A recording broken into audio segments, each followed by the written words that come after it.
Welcome to the Principles of Marine Biology, Part 2. We are going to focus on the classification of marine life today. Look at that picture. That is a white shark. The white shark is breaching, attacking a seal. I don't believe that is a true seal in its mouth in South Africa. There's a whole tourist industry where they tow not cardboard cutouts using carpet as a seal silhouette, and they drag it over the shark habitat, hoping that the sharks attack, and then people take pictures and they pay the big bucks to see the sharks breach.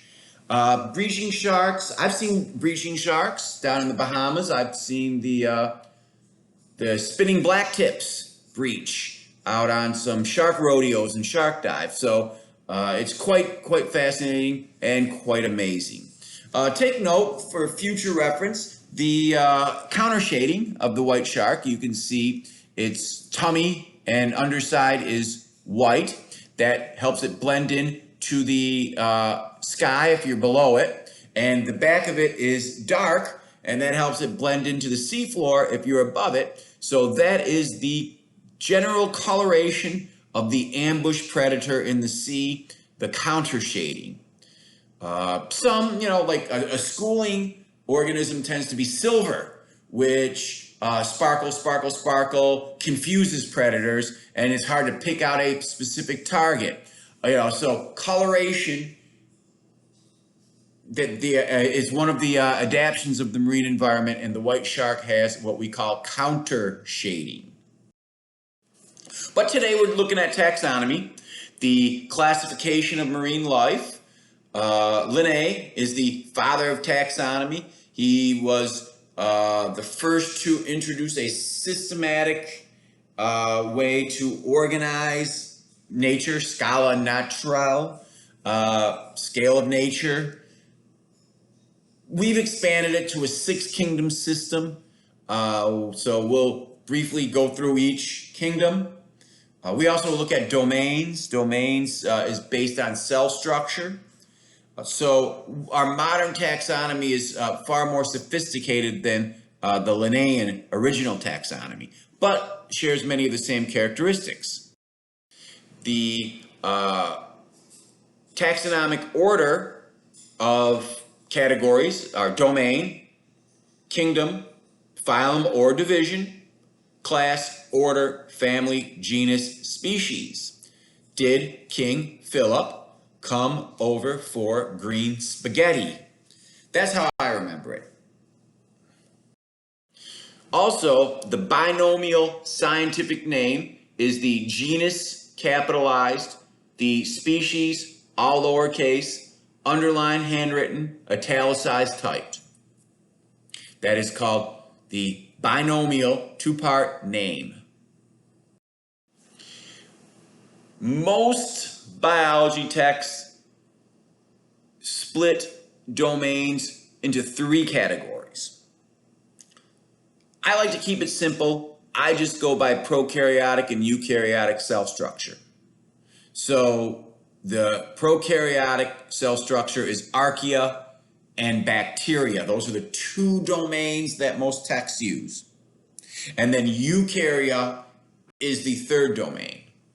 We're going to just break it into 2 domains based on cell structure for simplicity. Of course, you remember cell structure way back when, last lecture, where you have the prokaryotic cell and the eukaryotic cell, and the differences. Prokaryotic cells, like the bacteria pictured, lack membrane-bound organelles, lack a nucleus. They do have the genetic material and components. They divide independently, have their life activities. The important ones in the ocean, we look at the cyanobacteria and the sulfur oxidizing bacteria as far as what we get to see. The eukaryotic cell is the complex cell with a nucleus, the organelles. I'd like to point out to you the chloroplasts there. Those chloroplasts have a bacterial cell membrane. They have bacterial DNA. They self-divide. They have their own life activities, which leads scientists to believe in what we call endosymbiotic cellular evolution, the development of complex cells from an aggregate of simple cells. The mitochondria are similar, so it's believed that their lineage is bacterial. The chloroplast lineage is bacterial. So these organelles were actually independent living endosymbiotic organisms. Okay, look at the two groups, prokaryotic, eukaryotic. That's the way I divided it. This is from an oceanography text. Most biology texts will have three groups, I'd like to point out to you, but two groups. But we do have the six kingdoms, so familiarize yourself with this table. Know the characteristics, know the examples. Marine bacteria, we'll start, just go through each group. The Archaea, ancient. Eubacteria, a little more modern as far as the cell structure is more complex. Archaea are extremophiles. Eubacteria are your typical bacteria that we're familiar with. There's some Archaea right there. The purple sulfur oxidizing bacteria, it smells like rotten eggs because that's what sulfur smells like, live in anoxic tide pools, and they're very simple, and they chemosynthesis is the food chains that they pioneer. The Eubacteria, right there you got blue-green bacteria. It's a black crust on rocks, or the black line on a piling is just this bacteria. It's photosynthetic, fixes nitrogen, responsible for oxygen production. So they have an important ecology. The Protists, our next kingdom, more complex cells. So they have the nucleus and the organelles. The plant-like protists we call algae. The Protozoa are the Foraminifera and Radiolaria that we will show some pictures of. And then the slime molds we'll not even bother with. They do not show up in the marine environment. So algae. Microscopic algae, the ones that you need to familiarize yourself with are the diatoms and the dinoflagellates, the macroscopic, the green algae, the brown algae, and the red algae. So that is the algae that you need to look at. We generally refer to algae as seaweeds. Diatoms are the first. They have a silica frustral, silica skeleton, silica test. Frustral, test, skeleton. Valve is another term. Those are all just mean shells. Bivalve, two-part shell. Frustral. So they are golden brown algae with a silica skeleton. The dinoflagellates have a protein structure surrounding them, two flagella. Many are bioluminescent, which is to, it's called the burglar alarm. It attracts fish that scare away small predators. Many of them are poison. Red tides are the poison from the dinoflagellates. So that's what red tide is. That's what a full-on bloom looks like from an airplane. Carina brevis is the red tide that we get in our area. It's a mild red tide compared to some of the others, which leads to respiratory problems, but generally not death. Other are far more toxic. Paralytic shellfish poisoning can occur if you eat filter feeders during a red tide. Their toxins build up in the meat. Ciguatera poisoning is another dinoflagellate toxin poisoning from eating a large fish. that it's built up in its tissues over time. So these dinoflagellates can move up through the food chain and even affect humans. The macroalgae, learn these terms: Chlorophyta, green algae; Phaeophyta, brown algae; Rhodophyta, red algae. The red algae are the most diverse deep because red light's attenuated first. We studied that. The water column, the red light's filtered out first, so they reflect red light. They don't use it. The Chlorophyta, green algae, mostly a freshwater division, although there are several examples that we will run into in this class. The Phaeophyta is the big one, the most important for our knowledge. Chlorophyta, that's ulva. Enteromorph is another one. Codium is another one. Those three are the biggies in the Tampa Bay area that we may run into in this class, in the field and throughout. Ulva is called sea lettuce. Phaeophyta, the Sargassum's the biggie. It forms huge floating mats that ride the currents, called the weed line. They're floating ecosystems, little cities of life. That's what it looks like when it's washed up the shore. Can be darker, can be lighter, depending on sun bleaching and so on. Notice the little berry-like floats. Those are gas bladders. That's how it floats. It stays alive when it floats. And it can form huge mats that ride those currents. If you remember our oceanography unit, we talked about the gyra, Gulf Stream, North Atlantic, Canary, equatorial, gyra, and the loop current, which goes through the Gulf, loops through the Gulf. Those currents have huge floating mats of Gulfweed. So very important, very important. North Atlantic Ocean was nicknamed by ancient mariners the Sargasso Sea because ships would get tangled up in these huge floating mats and be powerless. Kelp is a cold water species. We don't get the kelp on our coast. Up north, a little bit of kelp in the New England, and the further north you go because of that Labrador current.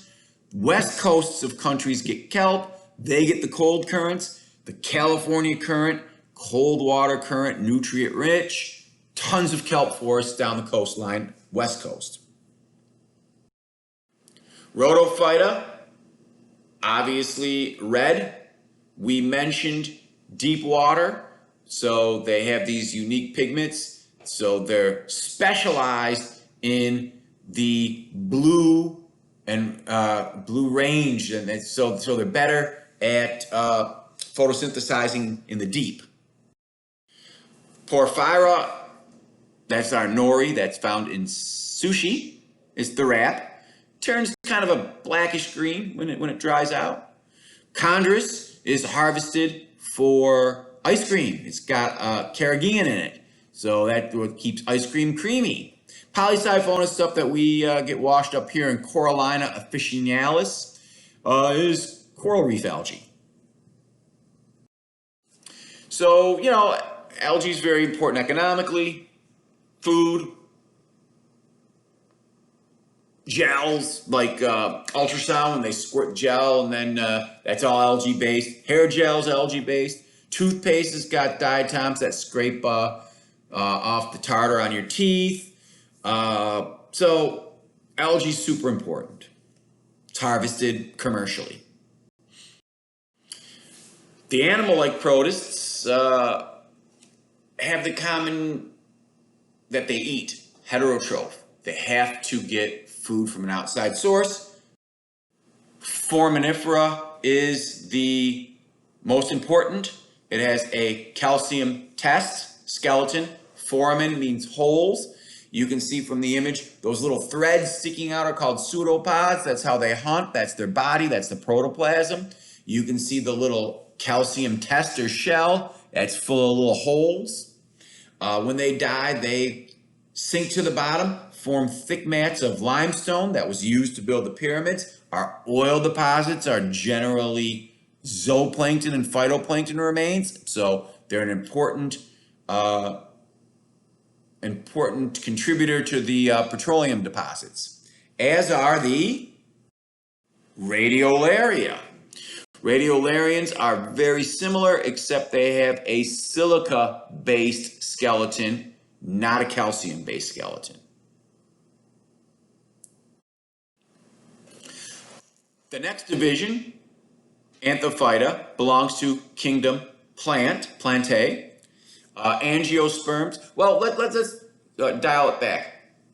Mosses, simplest bryophytes, they're called, no tubes. Sporulating plants, that is the plants that have a tube, make the spores, ferns.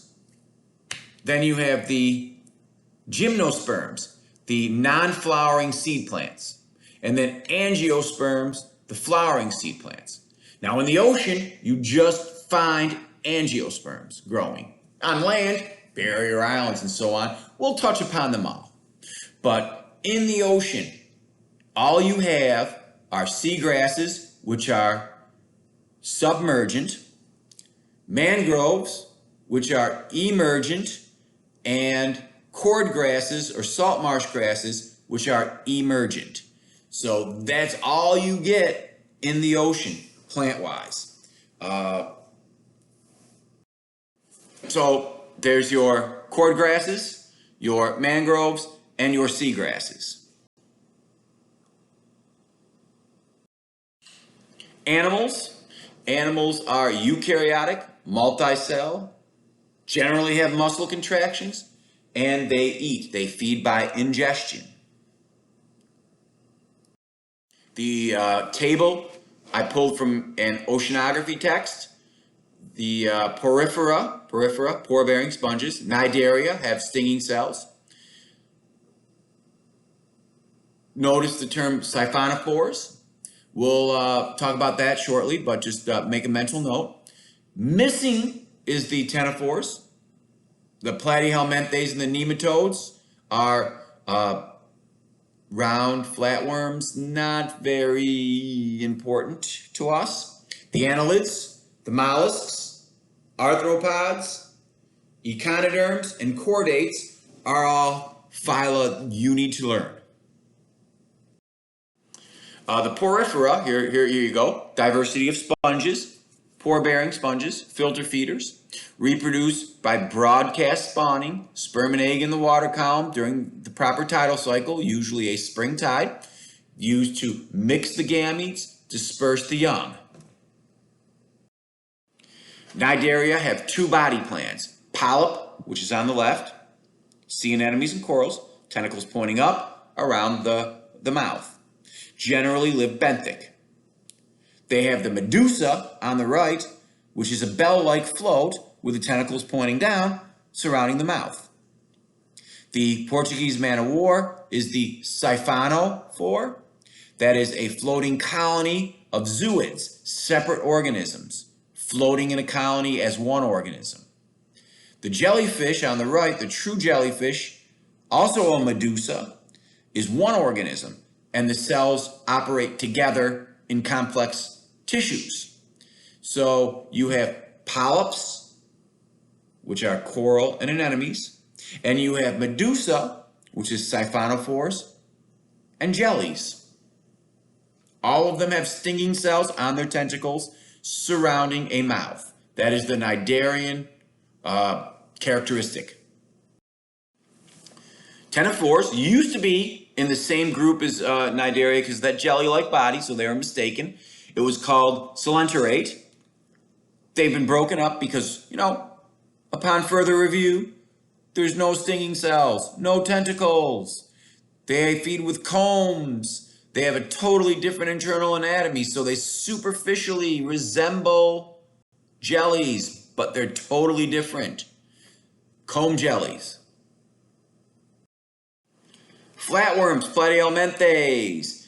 We are not going to go through them except to say they have no internal organs. They only have one opening, so they're simple. Okay, as you go through animal development, the simplest animals, one opening, incomplete digestion. They're simple. They transition to the next group, which has two openings. The, drum roll please, roundworm. These are the first to have a mouth and an anus separate. They don't have internal organs developing, so they're pseudocoelomes, meaning they have incomplete body cavity, but they do have two openings. Most of them are parasitic or soil, so we're not going to see them in marine biology, but we will see the third group and both openings with a coelom or with internal organs, the segmented worms, annelid. Okay, sandworms, clam worms, Christmas tree worms, all these different type of worms live in the marine environment. So, annelid, segmented worms. Mollusks. Mollusks are a direct link. They have one direct link with those segmented worms, the chitons. That's a segmented mollusk. All the rest of them are unsegmented, classified by their foot. Some, meaning the gastropods, have a radula, a ribbon-like tongue. So drilling snails and things, they use their radula. And most of them have a shell. Chitons, segmented, there's that link. I've seen a few in Tampa Bay, but I have a lot of experience and I've only seen a few. I see a lot of them in the Keys, so chances are we won't run into one during our field work in this class. We do run into bivalves though, plesiopods, meaning hatchet foot, also called bivalves, two-part shell. There's a scallop. We learned that the scallops are the indicator species because they're environmentally sensitive. So when you find scallops, you find clear water, but that's plesiopods, hatchet foot. Gastropods, stomach foot, sea slugs, snails. Univalve means one shell, so when we look at the snails, they're sometimes called univalves as well. They have that radula.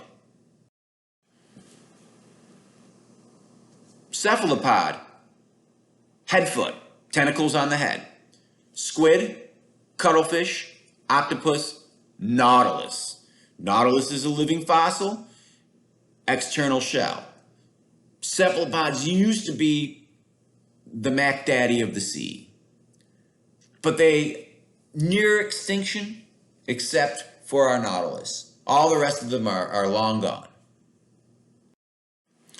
Release the Kraken.